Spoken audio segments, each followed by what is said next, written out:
My screen's frozen. You're good. Go. Okay. Well, welcome everybody. Pastor Tim Carscadden here, Pipeline Report from Shreveport, Louisiana. I'm here with Zach Carscadden this way. I'm here with Eric that way. So glad to have you with us today. We're calling today's Venezuela. What does it all mean? And we're talking about what has happened this weekend in Venezuela. Thanks for joining us on our platforms, whether it's Facebook, whether it's on YouTube or on Rumble. Please share this right now. We feel like there's a very important podcast or broadcast we're going to do right now. As we get to this topic, we got Israel. There's so many things happening there. I'm freezing up here. Okay. I'm sorry if I'm having any problems here. We're going to deal with what's going on in Israel right now with Hezbollah, Hamas, as well as the Venezuelan issues. We'll hear from Senator Rubio, Secretary of State Rubio now, and his view of what's going on and what can happen in the days to come. So thanks for joining us here on the Pipeline Report.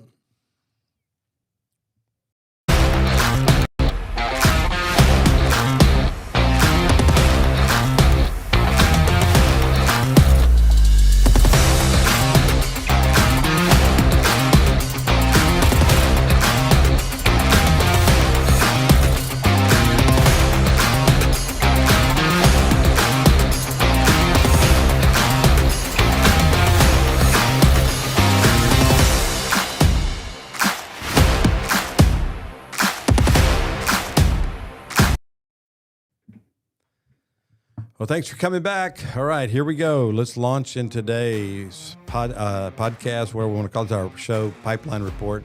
So glad you're with us. We're going to be dealing with a lot of issues today, so hang in there. We're going to go fast and furious with you, give you a lot of clips, and wait till the end because we really want to give insight on how to fight and how to pray according to what is happening in the Spirit. This is a spiritual battle, much more than it is a physical battle. Yes, we saw a world figure removed from office, but it's much more than that. We're talking about spirits and principalities dealing with this issue. So we want to be a part of that. Israel first, as always. This is a big issue because what's going on in Venezuela has been going on for many, many years, where Iran and Hezbollah have had free access to Venezuela. And I know when I lobbied Congress in the last 15 years, we informed many, if not all, the senators and congressmen and women that we worked with that we knew flights and ships were landing in Venezuela from Iran with no list, no way of knowing who was on the flights, and no way of knowing what was on the ships. It's now coming out, reports are coming out now that Hezbollah has been coming there for many years, given new IDs, identifications, given new passports, giving them access to freely flow into other countries, including the United States of America.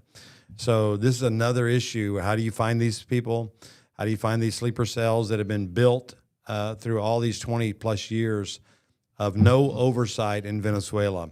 So when we look at this spirit, we're talking about the Prince of Persia is on our continent. It's not just over in the Middle East, it's here.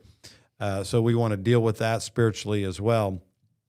And so there's a real tie to that. Iran also has been planning on developing its drone technology in Venezuela so that it can use it to attack its enemies in this hemisphere as well.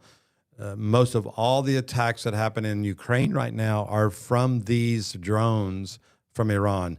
Russia is using all Iranian drones now to attack their nation. So we don't want that happening in our country. We do not have the dome that Israel has, and we could be overwhelmed. I know that's a long shot, but that would be their plan. And so we want to stop this plan before it ever starts, and I believe the ecclesia's responsibility is to deal with that. Well, let's start with Senator Rubio, or Secretary of State Rubio, I call him now because that's what he is. But his comments on the shows this weekend concerning this, the challenges that are being made from the left and their protectors, their media, who will fight the counterpoint from the left side and not really listen to a perspective, which is law. And we'll talk about that here in just a minute. So I have one clip here from uh, Secretary of State Rubio, while he was on one of the shows, I think this is CBS, he was on here where he talks about this. He's still in place. The defense minister, who has deep ties to Russia, $15 million price on his head, he is still in place. I'm confused. Are they still wanted by the United States? Why didn't you arrest them if you are taking out the narco-terrorist regime? You're confused? I don't know why that's confusing to you. They're still in power. It's very simple. You're not going to go in and wrap up. But you can't go. You're going to go in and suck up 5 people. They're already complaining about this one operation. Imagine the howls we would have from everybody else if we actually had to go and stay there 4 days to capture 4 other people. We got the top priority. The number one person on the list was the guy who claimed to be the president of the country that he was not. And he was arrested along with his wife, who was also indicted. And that was a pretty sophisticated and frankly complicated operation. It was. It is not easy to land helicopters in the middle of the largest military base in the country. The guy lived on a military base. Land him, put him in handcuffs, read him his rights, put him in a helicopter, and leave the country without losing any American or any American assets. That's not an easy mission. And you're asking me, why didn't we do that in 5 other places at the same time? I mean, that's absurd. I do think this is one of the most, daring, complicated, sophisticated missions this country has carried out in a very long time. Tremendous credit to the U.S. military personnel who did it. It was unbelievable. Okay. Well, I think that explains a lot right there. And I think Secretary Rubio is the ultimate person to be the one that deals with it. Zach lived in Florida a while when Senator Rubio was his senator. And so why is he the perfect guy for this, Zach, to deal with this issue in Venezuela and Central and South America? Well, first off, you have to recognize that, one, he understands this intellectually, one, because he's Cuban, part Cuban. And so his family understands this very deeply, very deep ties here, familial wise. And so he understands this deeply with the Cuba issue because it's all intertangled from Cuba to Nicaragua to Colombia, Venezuela, Ecuador, Chile, Argentina, all of it, where there's this big push from those who would kind of persuade more toward governmental control and overreach. And so there's that one. So he's come up with that upbringing. But then as he's been a U.S. congressman, U.S. senator, he has been in the intelligence briefings, and that's kind of been his sticking point. Mm-hmm. He's been on major part of the intel committees there, and so he understands not only the South American and Central American dynamics and obviously Americas, but he has also dealt with and understand very keenly and at an in-depth level the Middle East, Russia, China, Europe, etc., Africa. So he understands this. That's why I think Trump picking him as a Secretary of State is one of the best choices he's made. And I think him having that knowledge, informing Trump, gives Trump the knowledge of understanding, like, oh, I need to act this way. I don't need to back down. And if you saw his press conference, which we'll play here later, his response is, look, this president isn't backing down. He's not persuaded by the games that these politicians have been playing from previous administrations, and even in the Trump's first administration, where he didn't necessarily have the best information at hand. And for me, it bodes well for future of Rubio, of his political career, because he's, one, helping set the stage for the future, but then also what he knows has to be kind of taught and spread out there, and people have to understand why he's informing and how he's informing the president, and the information that he knows and how he understands this. And when you look at South Florida, when you look at the Cuban community in South Florida, the Venezuelan community in South Florida, and the Colombian community in South Florida, they're all cheering this because they understand exactly what he understands, which is that these are people who, just like the communists of old in Europe, Russia, Ukraine, etc., who would go after their own citizens who disagreed with them, who had arrested them, calling them dissidents, putting them in gulags and all these other things that they did in former Soviet Union. They're doing exactly right now and have been over the past decade and a half in Venezuela, Colombia, Cuba, Nicaragua, etc. I mean, we can get into this, but you talk about Nicaragua. I know firsthand from some missionaries that we know in South Florida that they were kicked out of Nicaragua because they removed all missionaries from the nation of Nicaragua. They didn't want missionaries to be spread there. So that's kind of the dynamic. And you look at that, Venezuela wasn't to that point, but that's where they were headed. And so when we sit here and we say how, there's a spotlight on Rubio right now, and he's kind of have a major voice with the president, it's very positive in the sense because he understands who these people truly are, and he has a certain set of ideals and values that will one, put freedom first, not just America. And obviously he's able to do both. He can walk and chew gum at the same time by putting American interest and freedom for the Venezuelan people because he has a familial understanding of what's really going on. Yeah, let me play another clip from Rubio this weekend after the removal of Maduro. The press conference. The press conference that he had. This is a great clip of what he saw and what he's speaking to the media, but also to all of us. Clear about one thing. Nicolás Maduro had multiple opportunities to avoid this. He was provided multiple very, very, very generous offers and chose instead to act like a wild man, chose instead to play around. And the result is what we saw tonight. The other message here is the following. You have a guy, like many people around the world, they like to play games. You have a guy who decides he's going to invite Iran into his country, is going to, do the confiscation of American oil companies, is going to flood our country with gang members, is going to take Americans prisoner and try to hold them for hostage and trade them like he was able to do with the Biden administration. Basically likes to play games all this time and thinks nothing's going to happen. And I hope what people now understand is that we have a president. The 47th president of the United States is not a game player. When he tells you that he's going to do something, when tells you he's going to address a problem, he means it. He actions it. I can tell you, I've watched this process now for 14, 15 years, been around it. Everybody talks. I'm going to do this. I'm going to do that. When I get there, we're going to do this. We're going to take. This is a president of action. Like, I don't understand yet how they haven't figured this out. And now, if you don't know, now you know.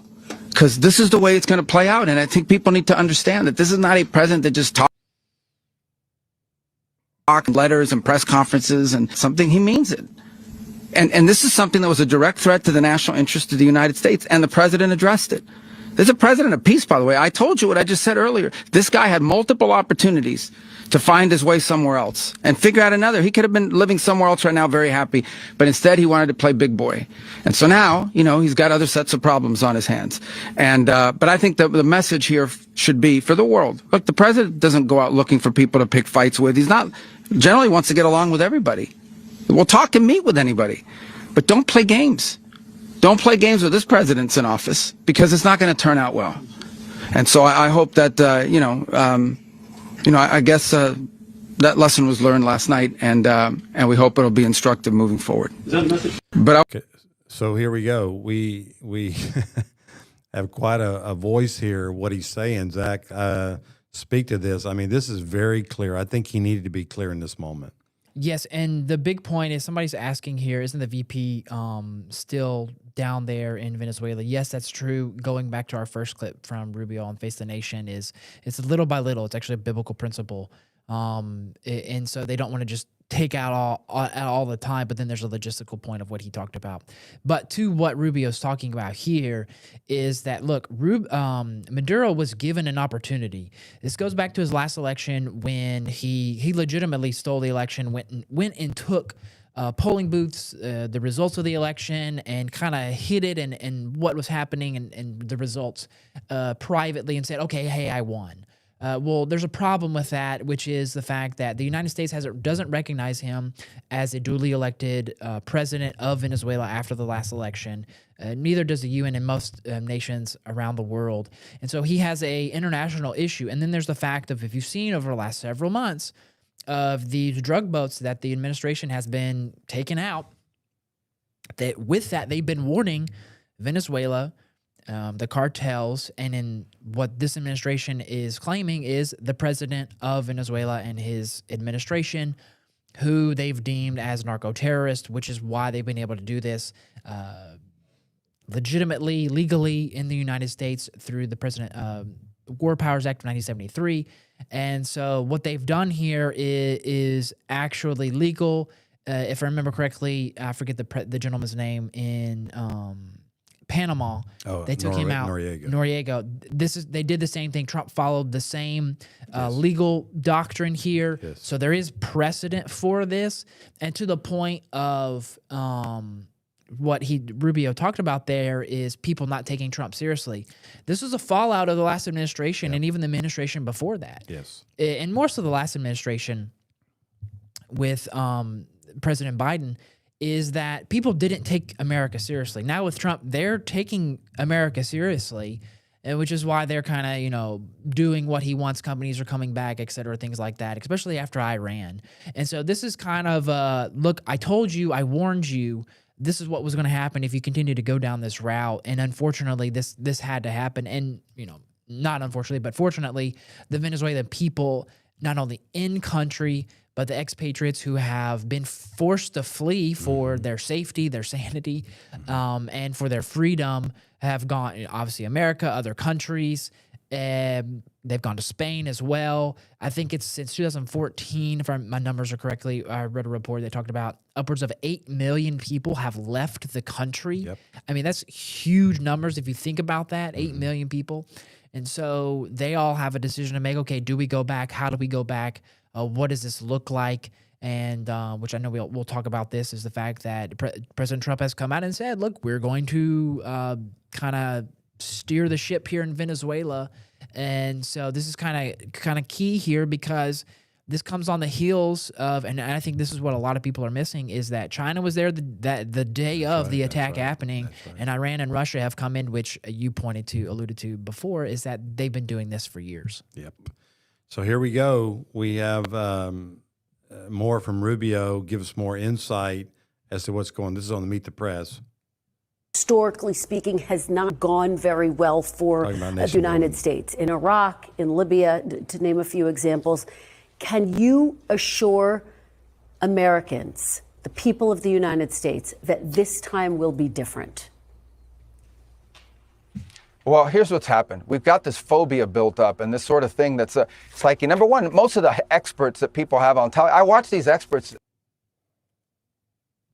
just their entire career on the Middle East or some other part of the world, because that's where all the action was. Very few of them know anything about Venezuela or the Western Hemisphere. Venezuela looks nothing like Libya. It looks nothing like Iraq. It looks nothing like Afghanistan. It looks nothing like the Middle East, other than the Iranian agents that are running through there plotting against America. Okay? These are Western countries with long traditions at a people-to-people and cultural level, and ties to the United States. So there's nothing like that. So I think people need to stop ascribing the apples and oranges here, the apples of the Middle East to the oranges of the Western Hemisphere. But do you... Number two, this is about the national interest of the United States. And what I'm confident of is we are in a safer and better place because we're taking it seriously. The alternative would have been to leave Maduro there as an indicted drug trafficker, illegitimate president, running the country, open invitation for all of our adversaries to do whatever they want against the United States from Venezuela. That was not going to continue. The alternative would have been to allow a drug trafficker to continue to use national territory and elements of nation-state power to further drug trafficking organizations. Read the indictment. This guy used the levers of their security apparatus not to arrest drug traffickers, but to cooperate and facilitate the trafficking of drugs for the purpose of getting them into the United States. And that's going to stop. And yet, Mr. Okay, so that some powerful insight from Secretary of State Rubio. I think that's why he's the perfect guy. He's Hispanic, he's Cuban by birth. His parents were. He understands the mindset of the Hispanic people. Like you said, the culture is not like the Middle East. We don't have radical Muslims running the country. You just have greedy, money-loving people that are running this country. That's why I think we have so much evil here. For the love of money is the root of all evil. I think we're seeing that. Where envy is every kind of evil. So that's why we're seeing so much evil in this situation. Biblically, we can say that. But he has a great point here, is that we have to play to what is the heart of the people of Venezuela. What I love about Rubio is that he really has a heart for the people. And I think that's something very important. And he understands all the interjection from other countries, such as Iran and Cuba, more so Cuba than anybody.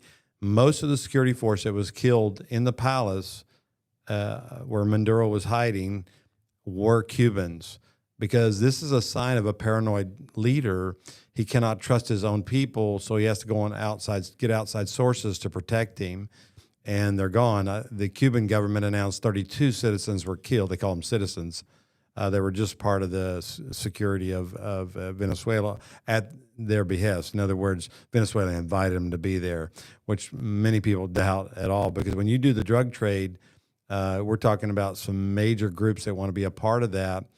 And let's not forget something here as well. The drug trade, America is obviously the biggest market, but they market Africa and Europe as well. And then on that side, toward their east, but to the west, they also traffic to Australia, New Zealand, parts of Asia.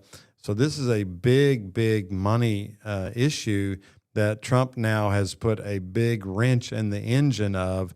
So this is some of the bigger issues we're dealing with here, Zach. And let's go to the Cuba point on that interview you had. Rubio goes on when later asked about Cuba, and he explains this, because I think we have to understand this and the dynamics of what's at play here. I think people fully appreciate.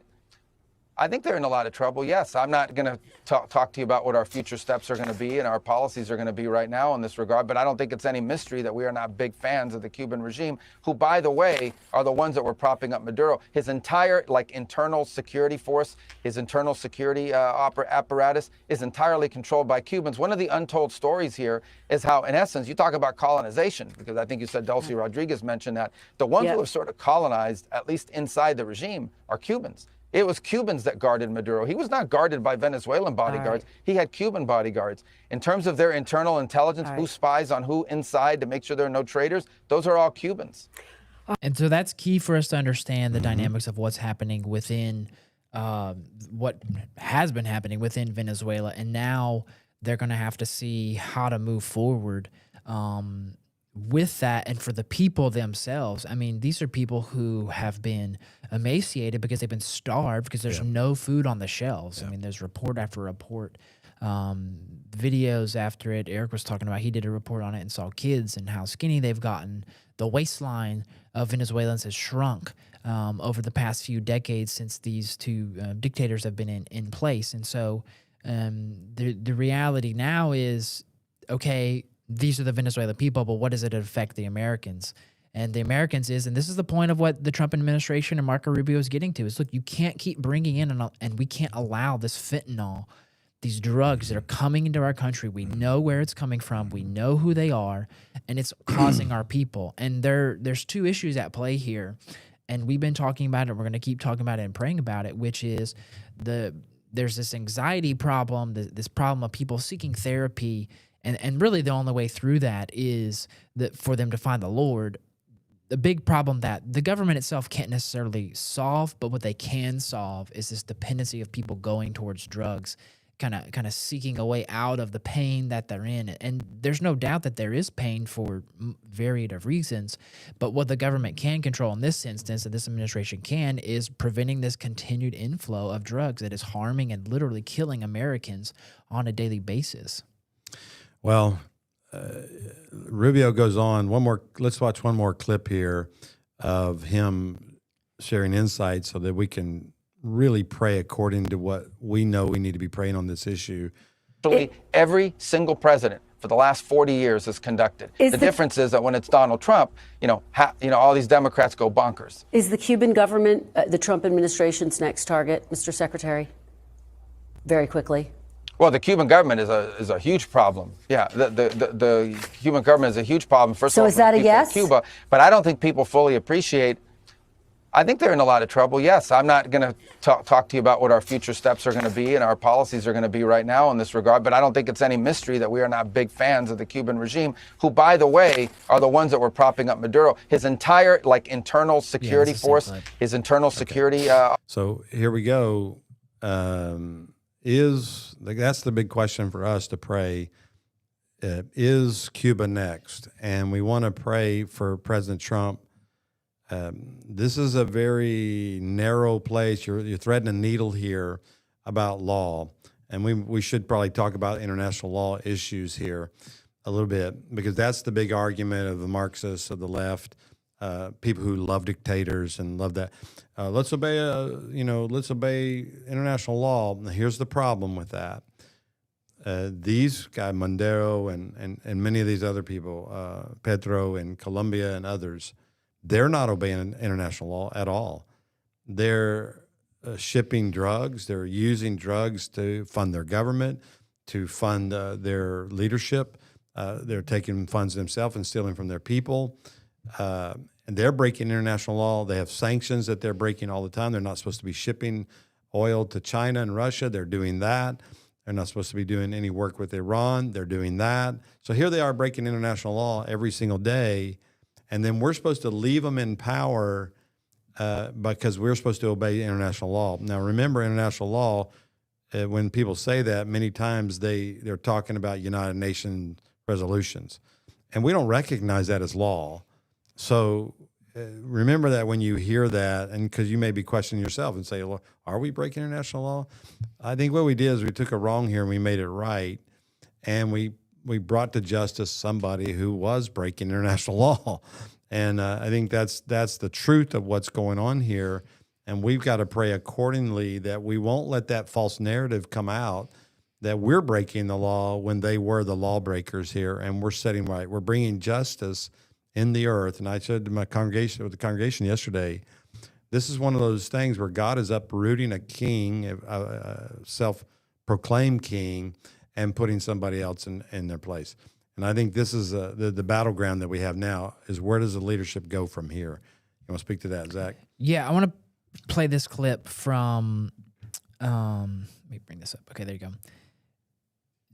Make sure it's working out. It's from, I'm trying to make sure I get the name right, Victoria Coates, former deputy and national security advisor and the foundation, from Heritage Foundation and VP of National Security, talks about this exactly when talking about which laws do we adhere to.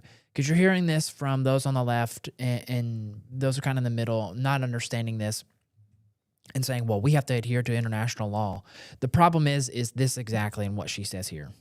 Big question mark in all of this. 23 minutes ago, Claudia Sheinbaum, the president of Mexico, simply appearing to condemn what has happened because she cites Article 2, Paragraph 4 of the Charter of the United Nations, which says, Charter of the United Nations, remember that. The members of the organization in their international relations shall refrain from the threat or use of force against the territorial integrity or political independence of any state or in any other manner inconsistent with the purposes of the United Nations. So that's not a direct condemnation, Victoria, but it is suggesting that she doesn't approve of what has taken place. That comes, by the way, in the full context of the fact that the Trump administration has not recognized Maduro as a legitimate leader or his regime as a legitimate government of Venezuela. No, that's a really important point. Last July, Secretary Rubio put out a statement on the anniversary of the stolen Venezuelan election saying Maduro is not the legitimate head of state of Venezuela. And so I think Claudia Sheinbaum is probably legitimately concerned, given her ties to the drug cartels in Mexico, that she could be indicted and she could be subject to this kind of thing. But the good news here is that Article 2 of the Charter of the United Nations is not binding U.S. law. Article 2 of the U.S. Constitution is, and that was the authority the president used. And that's key there to understand how the president went about doing this action. And I think the big point there for us to all realize when we pray about this, when we're trying to look towards the future of, okay, what's going to happen, Cuba, Venezuela, Colombia, Mexico, etc. If you're going to look at the standard that this president set of going after Nicolás Maduro and having ties to narco-terrorists, you could look at the president of Mexico as that possibility. Will he go there? Maybe, maybe not. Who knows? But this puts that now on the table. This is that 4D chess. This is Trump. The art of the deal here is now you have something on the table you can go to negotiate to tell them, hey, stop digging your tunnels, stop allowing Hezbollah, Hamas in your country to train you to dig these tunnels, to sneak in, sex traffic, all these things that have been happening through these relations with the cartels and with the terrorist organization ties that they have. that now can be dealt with. And so for all those left, right, up, down politically who are concerned about this president and his focus and his allegiance to the United States or elsewhere, this is pretty clear that he's putting America at the forefront, and also at the same time, which is this has been his verbiage, is he wants each nation to prosper and what they have to prosper. When you look at Venezuela, the amount of oil and gold and other natural resources that they have, there is no reason that the people should be in the state that they're in. This has all only happened since 1999 when Hugo Chavez got elected, and you have the nationalization of the oil industry and gold, et cetera, stuff like that. And all these other resources, which is the exact same thing you saw happen in former Soviet Union, Russia, now in Ukraine, et cetera. All of those Eastern Bloc countries that have seen this happen and their countries dwindle economically and freedom-wise. Yeah, I thought it was a bit hypocritical this weekend. Martina Navratilova, who was under the communist regime in Czechoslovakia as a tennis player, and she sought asylum in America because of the oppression. Well, this weekend she came out and condemned President Trump for taking down Maduro, and I'm thinking, well, how can you say that? I mean, you wouldn't have been a blessing for you while you lived in Czechoslovakia that somebody would have done that for you, so you didn't have to leave your own country, your own homeland to have freedom. And so that's where the hypocrisy of the left. Matter of fact, of course, senators and congressmen on the left are just blasting Trump for this. And Congressman Murphy from New Jersey was going to blast him and was blasting him on CNN. But CNN pulled out some history on Congressman Murray, and so she plays it right in front of him. In 2019, you wrote an op-ed and you called for Maduro to be gone. You said, let's get one thing straight. There should no longer be any debate about Maduro's lack of democratic legitimacy. The Trump administration is right to put restoring Venezuelan democracy at the center of our approach to this crisis. A return to a stable democracy is in the interest of the Venezuelan people and the United States and the hemisphere. We don't know what's going to happen with regard to the civilian leadership there. Tom Cotton was just here saying that he hopes that there are democratic elections. Isn't that what you want? Well, the rest of that article right, was a criticism of President Trump's early moves to saber rattle around regime change. In 2019, well, she called him out. Of course, as always, they'll spin it another direction. But the fact is, she called out on him. This has been a policy of the left for a long time. Schumer, back in 2020, attacked Trump for not taking out Maduro. So now all of a sudden, because he did it, it's an evil thing. Yeah.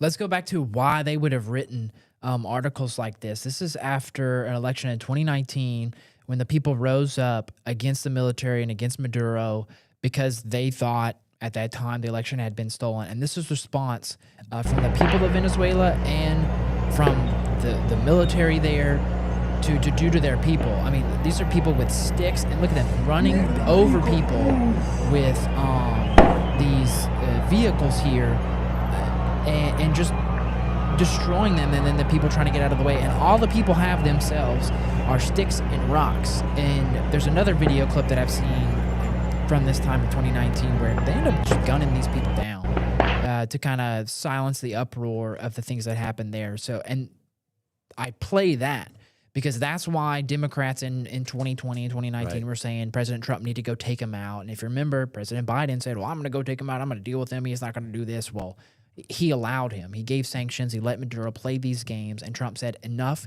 is enough. And so this is the end result of this. And I think we have to go back to the point of what Rubio said in one of those interviews, which was, or at the press conference, Maduro was given the option to do the right thing and or surrender. And he chose the latter. And so he chose to make sure that, you know, that the president did come. There's clips of him coming out there say, come and get me. I'm going to be at Miraflores, the presidential house. And so Trump came and got him. And there's also reports that, you know, there was steel trap doors for them to be able to protect themselves, him and his wife. But because it happened, the way that it happened so fast, took out basically the power in Caracas. and took out a lot of military assets and the people that they didn't have enough time to get into the safe house of the thing that they had so invested heavily into, which I think speaks to the might of our current state of our U.S. military. And I know people get all upset about that, but the reality is this administration did what it needed to do, did it how it needed to do it, and in order for and this is where the Trump administration is trying to get to, is for freedom for the Venezuela people to have, people cry these social justices, et cetera. This is a true injustice that is being in the process of being righted, and hopefully, as this administration will try to guide this nation forward, but that the people who have left can come back, because there were video clips that I've seen in Spain, where in Barcelona and other places that they're chanting up against the dictators there. So the question is, will those people have to be forced out, et cetera? Do they come back? Do the ones in America go back? What happens to those people? What happens to the nation? Because something has to change, obviously, for freedom to come forward. But I think we were talking about this earlier. Trump keeps getting asked about. I'm trying to remember her name exactly. Nobel laureate prize winner Maria Corona Machado, about her possibly being, because she's a opponent leader of Maduro who has some good ideas and things. And when asked about it, Trump says she's not a viable option. Rubio explained it clearly as the fact that it's like, look, she's not a viable option because the constituency who supports her isn't in country. So there has to be those people out of the country come into the country.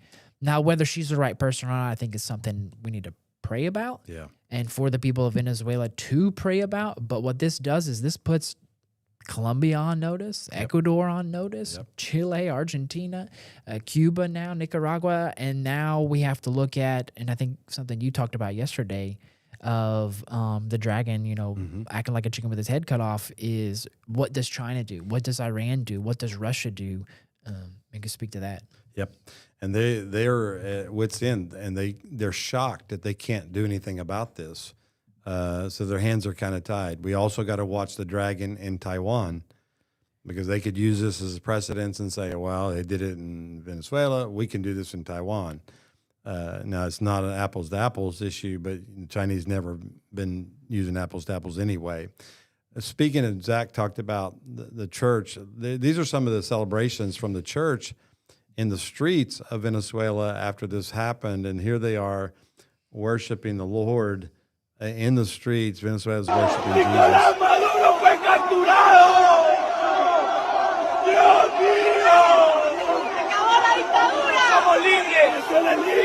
They're just worshiping God and thanking God.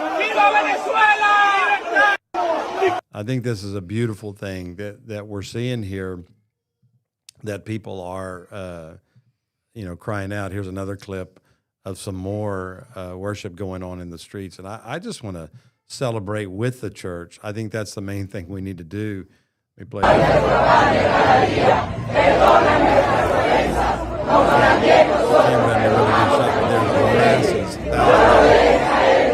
the Lord's Prayer, deliver us from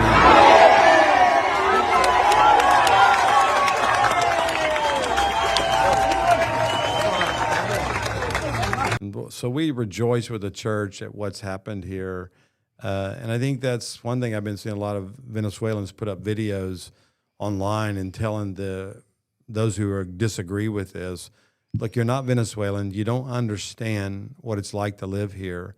Please be quiet. And many of them have been very kind. Some of them have cursed, but many of them just being kind. So be quiet. You don't know what it's like to live here.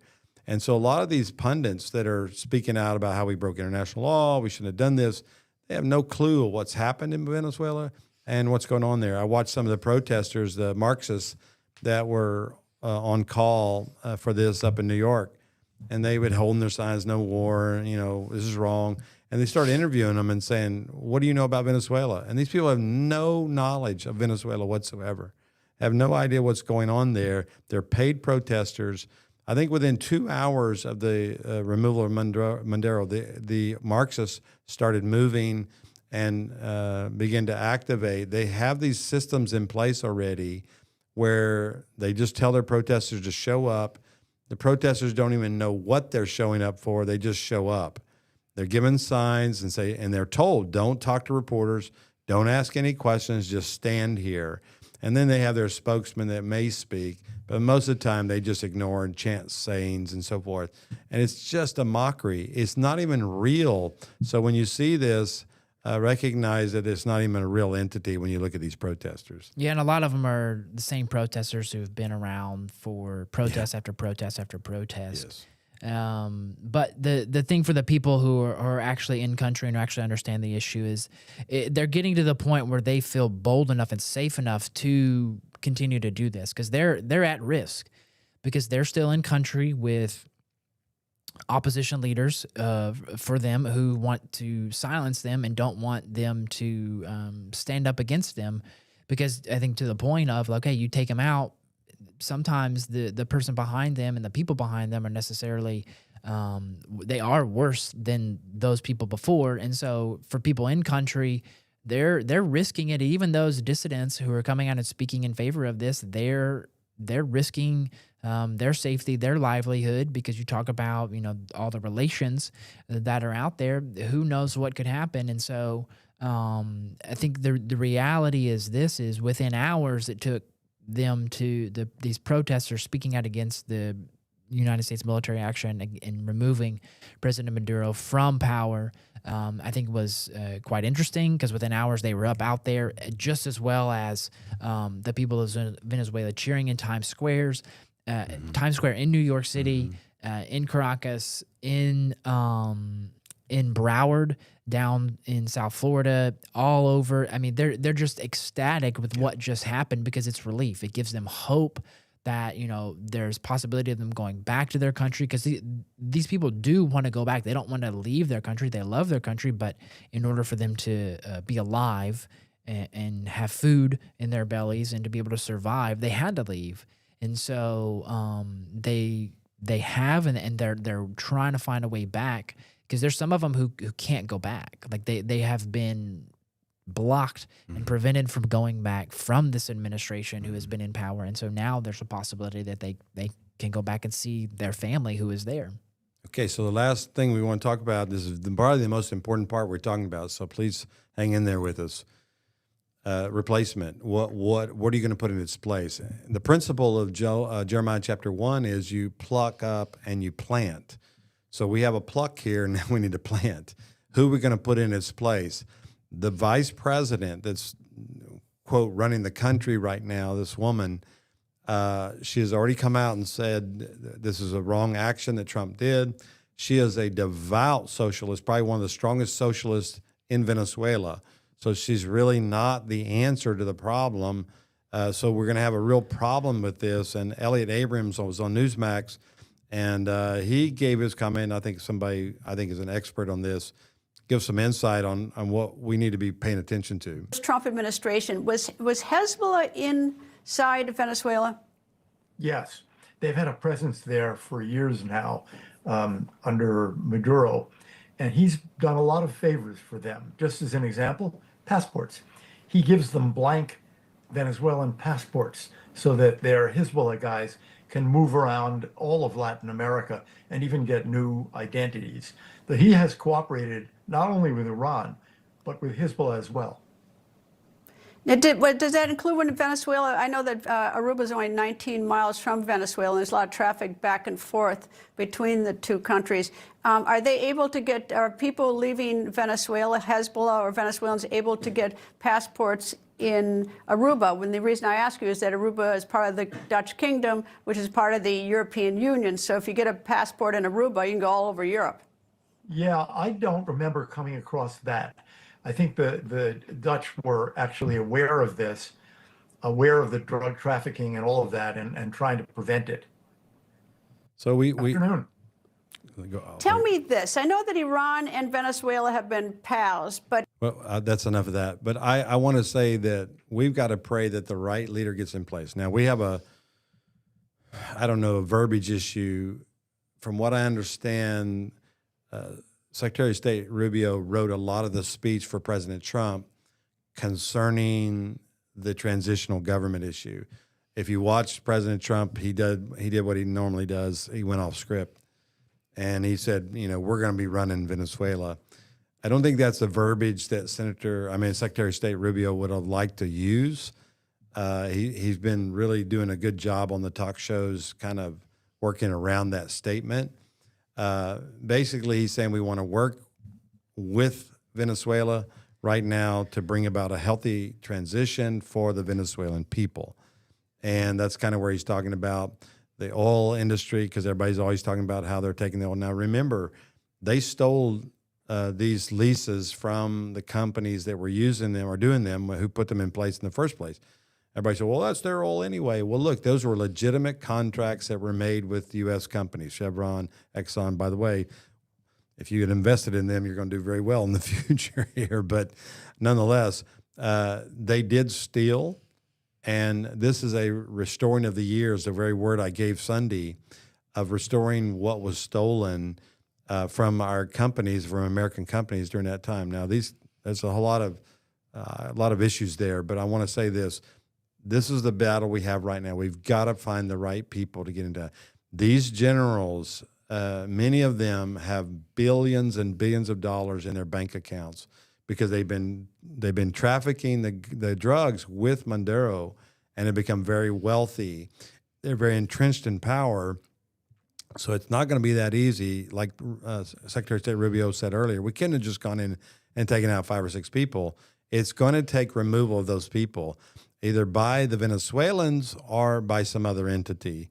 So we still have a great battle ahead of us, but we got to pray that the right leadership, that God plant the right leadership. When I was in Ukraine during the revolution in 2014, the Lord gave me a word that he was going to pluck up the leader, the president there, and put a righteous man in his place. And that's what happened. They removed the president, and they put a minister, he's actually a Baptist minister, became the interim president of Ukraine. So God had a plan for that transition. We need to hear God's plan for this transition. So as ecclesia, let's pray. Let's seek God's face as to what that looks like and pray that would happen. Yeah, and for the people of Venezuela and for the country of Venezuela and any other nation, it's ultimately going to have to be the citizens of said nation who are going to be the ones to stand up and take back the authority in the nation. Is okay, we can sit here and we can take them out. We can put who we want in place and in power and authority. But let's look at the track record of the United States when they do that. It's not gone so well. And so I think the Trump administration is saying, okay, look, we know things as is can't stand. Now the next thing for the Venezuelan people to do, if they're going to survive, because let's say you put somebody in their place and they're just as corrupt or similarly corrupt to who was in there before, and it goes horribly wrong. And then you have another power that comes into play who just takes over. And I mean, you can look at country after country, and Iran being a biggest example of that.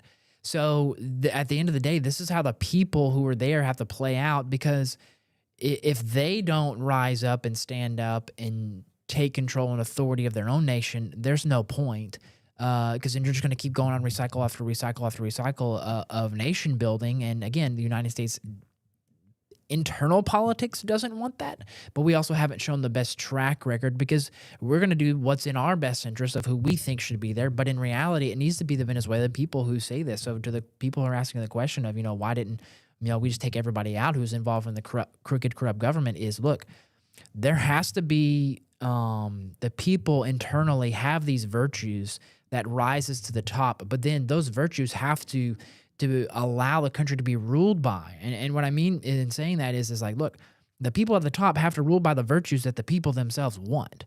And that's what ultimately what the process of a democracy trying to be played out is hoping that it would be played out. And here's the crux of the issue, is this last election we know was stolen. Internationally, the U.S. has not recognized Maduro as the acting president. He's just been in place. Nor has Biden. Yeah. Nor has Biden. And so there's an issue there where, two administrations don't look at this current leader as legitimate. So in that sense of, okay, we've warned you about the drug boats. We've warned you about turning over the power to the results of the people and letting the people's process of the Constitution that they have already in place. And there's a big lie going around from a lot of moderate political pundits of saying, well, Venezuela is socially conservative, and that's due to the policies that this current administration, Chavez and Maduro, have put in place. No, that is an absolute bold-faced lie. When you go back to when those social conservative, freedom-loving policies were put into place, those were all pre-1999. So 1999 is a demarcation line that when you go back, you look at all these policies of, not allowing abortions, anti-gay marriage, anti-drugs, all this stuff.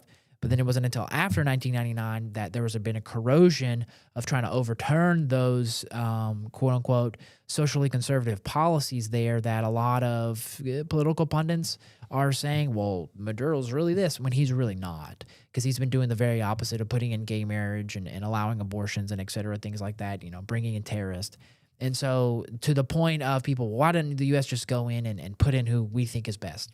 The problem with that is we don't, and even as wise as Marco Rubio is there's internal politics within Venezuela that they need to work out themselves.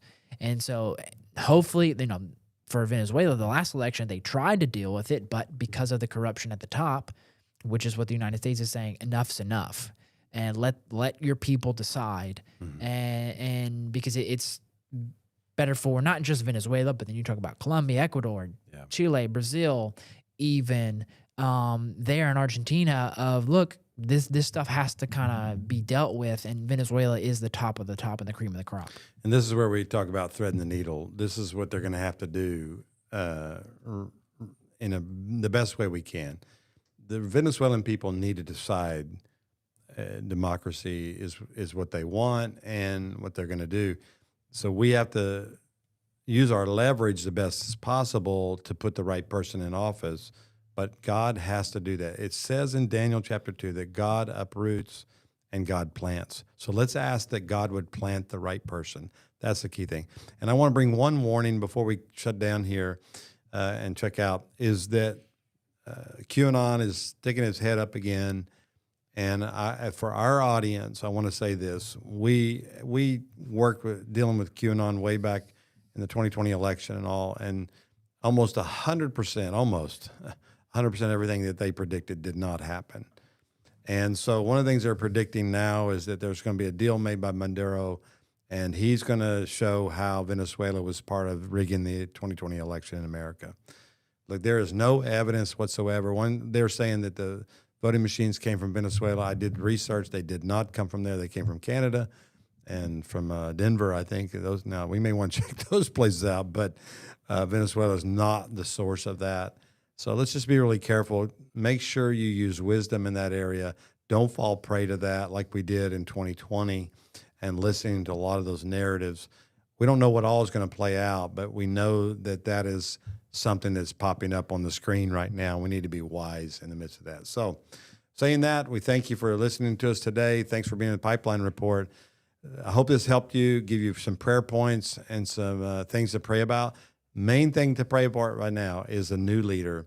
God would raise up the rightful leader for that nation, and that would work with us in America, and that we could be partners and watch the restoration of the years that have been lost in Venezuela to be a prophetic fulfillment of this year's word. And I pray that for you today, that God would bless you. You can go check out our service from yesterday. We spoke to that issue about God restoring your years. It's a new year, 2026. Thanks for joining us on our first show, and we look forward to seeing you next Monday at 12 noon Central, or if you're watching by replay, thanks for watching us.